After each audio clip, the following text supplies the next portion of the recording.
Hey YouTube, how's it going? Chaos Emperor Dragons here, bringing you a budget Sacred Beast deck profile. Now this has been built using the 3 structure decks, but also one other card that you should buy to make all the combos work. And just let you know now, the other card is Salamangreat Amirage. So this one's from Dual Overload. At the moment in the UK or Europe on eBay, it's like £1 or £2. So it doesn't obviously increase your budget amazingly, but I definitely recommend that you should buy it, especially if you just want to build the basic 3 decks into one. This enables the combo plays, and I'll explain that later on in the video when I come to the combos. But we can go into the main deck first. So of the actual Sacred Beasts, we play 2 Haman, spit it up here, 2 Raviel, 1 Uriah, and then I'll play 1 of Raviel, the Shimmering Scrapper. So I like this kind of the numbers for the Sacred Beast, because if you open them in your hand and you don't have anything else, obviously it's really bricky, so you definitely don't want to max out. I only play 1 Uriah because it is the worst one out of the 3. And I'll play 1 Shimmering Scrapper because you can search for it, because it's Raviel initially, and it's got a really good quick effect where it can double the attack of the actual Raviel on the field. So that's why I've kind of done these ratios. And then the next part of the deck, I've got 3 of the Dark Beckoning Beast, 3 of the Chaos Summoning Beast, and 3 of the Dark Summoning Beast. Now these are like your opening cards. You really want to see a combination of them in your opening hands, especially the Dark Beckoning Beast. Like, that's the really good searcher that will help you search out any of these, or the field spell card, the continuous spell card if you really need it.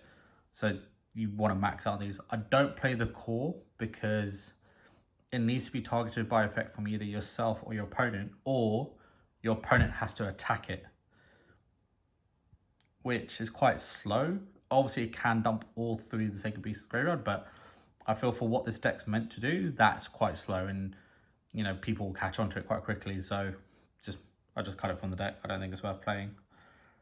And then moving on to the spells that you kind of need to play.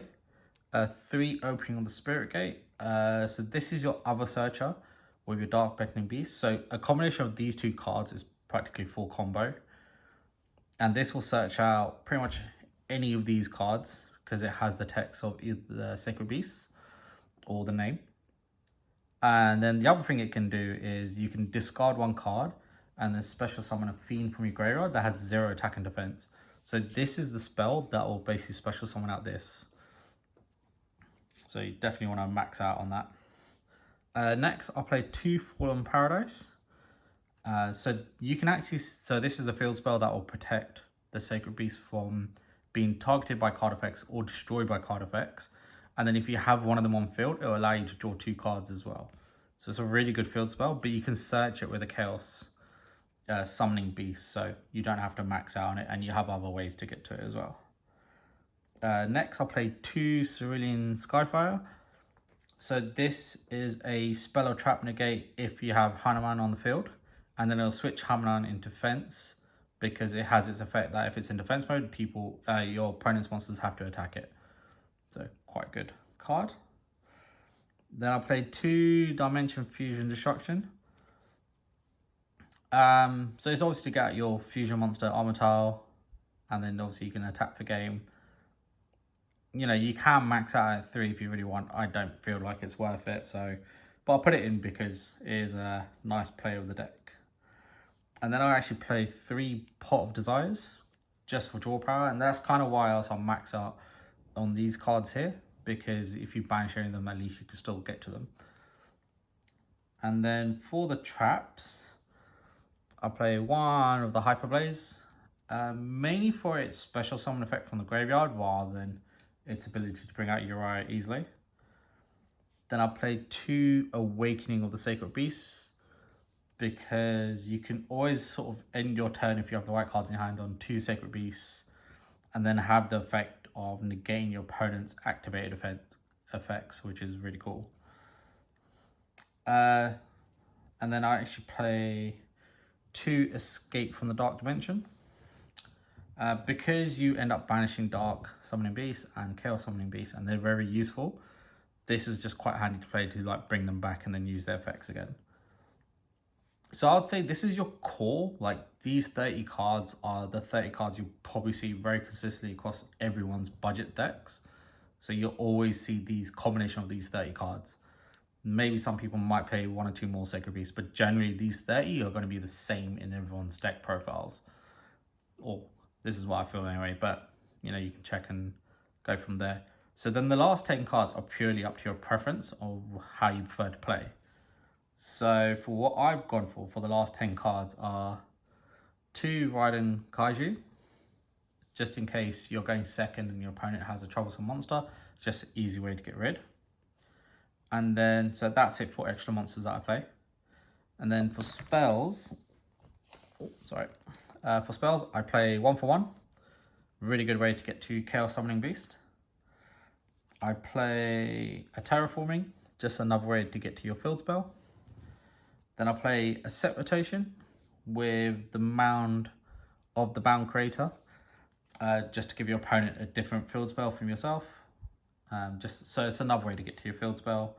And then for the last 2 cards, I just play Mystic Space Typhoon. You know, round it off for a 40 card deck. I feel this is probably the most consistent version I've made.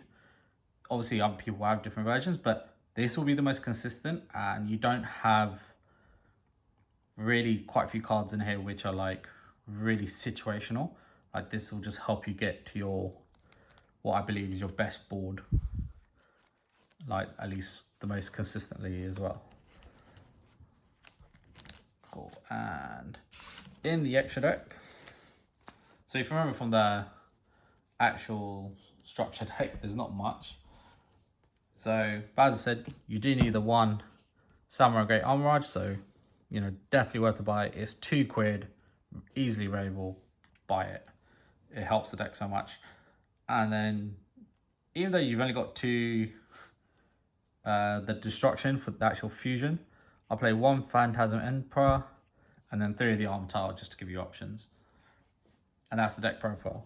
I'd say you'd only ever go into this if you have the spell, if you know you can OTK in 1 shot. And then Armorage you're going to use all the time. Okay, so I'll show you the combo. So ideally in your opening hand, you'd want a Dark Beckoning Beast and a Continuous Spell, Opening of the Spirit's Gates.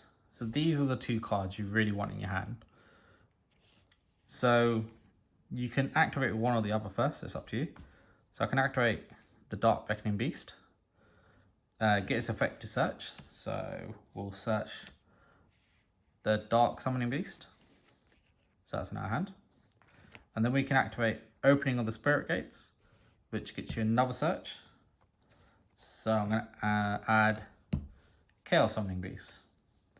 Dark Beckoning Beast has another effect where you can gain an additional normal summon for an attack 0 defense, for an attack and defense of 0. So you're going to normal summon out your Chaos Summoning Beast, and then you've still got this in your hand. Then we will link off our Dark Beckoning Beast for our Armorage.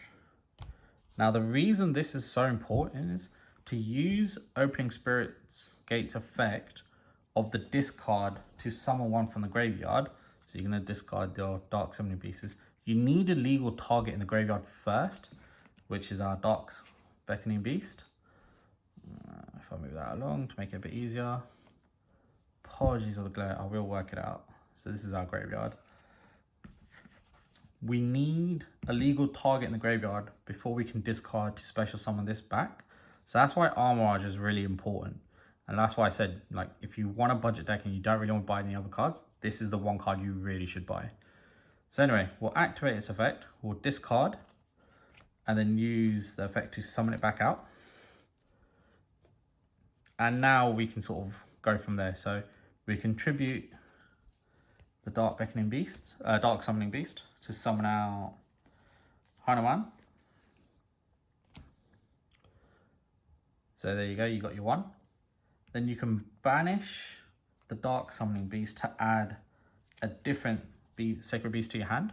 So I'm going to add Rariel. And we'll use the Dark Summoning Beast as effect to tribute itself to then summon Rariel. Then, to finish off, we'll banish the Dark Summoning Beast to add the field spell Fallen Paradise and activate. And now you've got the field spell. You can activate it and draw 2 cards. So you get a +2 for your hand for what you worked off. So if you think about your hand, like you've used 2 cards to get all this out. You've just drawn 2 cards. So you still have 5 cards in your hand from your opening play. And what you've effectively got on your field is a field spell, which protects both of these from card effects, from being destroyed by card effects, or being targeted by card effects. And you've got an Almirage to protect them as well. And just think, if you have the other cards in your hand, so like if you have the Cerulean Skyfire, or you've got the trap card, like you're gonna pretty much smash it from there, because Cerulean Skyfire is the spell of Trap Negate. So you could activate this as a continuous one. Hanuman has to be an attack for it to work, because then it switches it to defense position. Or you could have the trap card, which says if you've got 1 Sacred Beast, then you gain life points every time your opponent summons. Every time the normal special summon, you gain the life points of their attack. And then if you've got 2, which is what you kind of always want to aim to do, negate any activated defense of your opponent's monsters. So, like, it's just a skill drain. And, you know, a lot of decks, if you've got one of these 2 out, won't be able to get over this, because at the end of the day, if you make it a skill drain and then you've got 2 attacking monsters with 4,000 attack and 4,000 defense, they're just not really going to go over that. And a lot of decks just can't out it. Like, even if they kaiju one of them, they're not going to get rid of the other. So yeah, that's the deck profile. That's the combo. Hope you enjoyed it. Let me know down in the comment sections what you would change or what you would add. Make sure you subscribe and like the video, and see you next time.